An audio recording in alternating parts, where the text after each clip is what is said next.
नमस्कार दोस्तों, मैं आप सभी का अपने YouTube चैनल नीलेश निशु पे स्वागत करता हूं। मैं आज अपने इस वीडियो में आप सभी को घर बैठे ही काशी विश्वनाथ जी के दर्शन कराऊंगा और उनके बारे में कुछ रोचक तथ्य बताऊंगा। जैसा कि आप सभी जानते हैं, सावन का महीना चल रहा है, लेकिन इस कोरोना वायरस की वजह से हर कोई घर से निकल नहीं पा रहा है। कांवरिया का यात्रा बंद कर दी गई है और मंदिर के द्वार भी बंद कर दिए गए हैं, जिसके लिए हमें इस सावन में भगवान भोले का दर्शन करना दुर्लभ हो गया है। परंतु इन सब से दूर, इन सब से बच के मैं आप सभी को आपके घर बैठे ही भगवान भोले के दर्शन कराऊंगा और काशी विश्वनाथ जी के कुछ विशेष तथ्यों के बारे में बताऊंगा। तो इसे जानने के लिए मेरी वीडियो को पूरा देखते रहिए और जुड़े रहिए मुझसे। आइए जानते हैं काशी विश्वनाथ जी के कुछ खास बातें। 12 ज्योतिर्लिंगों में 7वां ज्योतिर्लिंग काशी विश्वनाथ का है, जिसके दर्शन मात्र से ही पापी से पापी इंसान को मोक्ष प्राप्त हो जाता है। वाराणसी एक ऐसा पावन स्थान है जहां यह ज्योतिर्लिंग विराजमान है। यह ज्योतिर्लिंग काले चिकने पत्थर का बना हुआ है। 12 ज्योतिर्लिंगों में इस ज्योतिर्लिंग का बहुत ही महत्व है। इस ज्योतिर्लिंग पे पंचामृत का अभिषेक होता रहता है।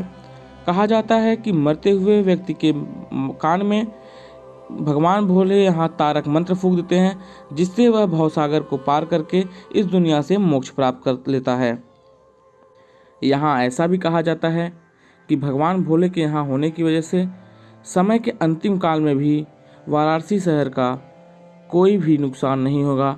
यह अंतिम समय में भी ऐसे ही रहेगा।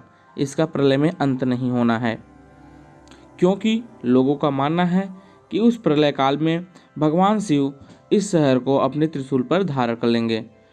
भगवान शिव को विश्वेश्वर व विश्वनाथ भी कहा जाता है। वाराणसी नगरी मोक्ष की नगरी मानी गई है और सावन के महीने में इस ज्योतिर्लिंग का दर्शन का बहुत ही विशेष महत्व है। इस मंदिर के इतिहास के बारे में कहा जाता है कि महारानी अहिल्याबाई ने सपने में भगवान भोले के दर्शन किए, जो कि बहुत बड़ी भगवान भोले की भक्त थी। उन्होंने 1780 में इस मंदिर का जीर्णोद्धार कराया। महाराजा रणजीत सिंह ने 1000 किलोग्राम के सोने का स्वर्ण कलश इस मंदिर को भेंट किया, जो कि इसके शिखर पर स्थित है। शिखर पर स्वर्ण स्थित होने के कारण इसे स्वर्ण मंदिर भी कहा जाता है। बनारस में घाटों व गंगा नदी के अलावा भी इस ज्योतिर्लिंग का विशेष महत्व है। इस मंदिर के बारे में कई ऐसी ऐतिहासिक कहानियां हैं जो हमें अलग अलग स्थानों पर अलग अलग तरीके से पढ़ने को मिलती है, तो उनका कुछ हम अंश आपको बताते हैं। कहा जाता है कि रानी पार्वती अब शिव जी के साथ पर्वत पे, कैलाश पर्वत पे रहती थी। उनके प्रतिष्ठा में कोई बाधा ना आए, इसके लिए उन्होंने कहा कि वह कहीं एक अच्छा सा स्थान चुने जहां वह रह सकें। भगवान भोले को वाराणसी नगरी बहुत पसंद आई। उनके निकुंभ नामक शिवगण ने वाराणसी को निर्मनुष्य कर दिया, जिससे राजा को बहुत दुख हुआ। राजा ने बहुत घोर तपस्या की और ब्रह्मा जी को प्रसन्न किया और उन्हें ये आग्रह किया कि वह वाराणसी नगरी को दोबारा बसा दें। तो ब्रह्मा जी ने शंकर भगवान को आदेश दिया कि वह इस नगरी को छोड़ के अपने पुराने स्थान पर चले जाएं।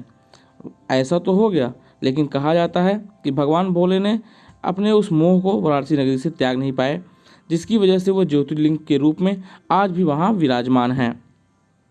एक कहानी और प्रचलित है कि ब्रह्मा और विष्णु भगवान में अपने आप को बड़ा साबित करने के लिए शर्त लगी कि आप ऊपरी स्तंभ के ऊपरी छोर को पता कीजिए कहाँ तक है और मैं निचले।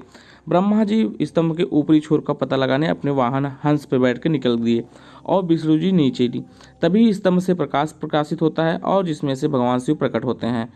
तो वहाँ पे विष्णु जी बोल देते हैं कि हमें इस स्तंभ का अंतिम छोर नहीं पता चला, लेकिन ब्रह्मा जी उस वक्त झूठ बोलते हैं कि उन्होंने ऊपरी सतह को खोज लिया है, जिससे क्रोधित होकर भगवान भोले ने उन्हें श्राप दिया कि आपकी कभी भी पूजा नहीं होगी, क्योंकि आपने अपने आप को बड़ा साबित करने के लिए झूठ बोला है। यही कारण है कि भगवान ब्रह्मा की कभी पूजा नहीं होती है।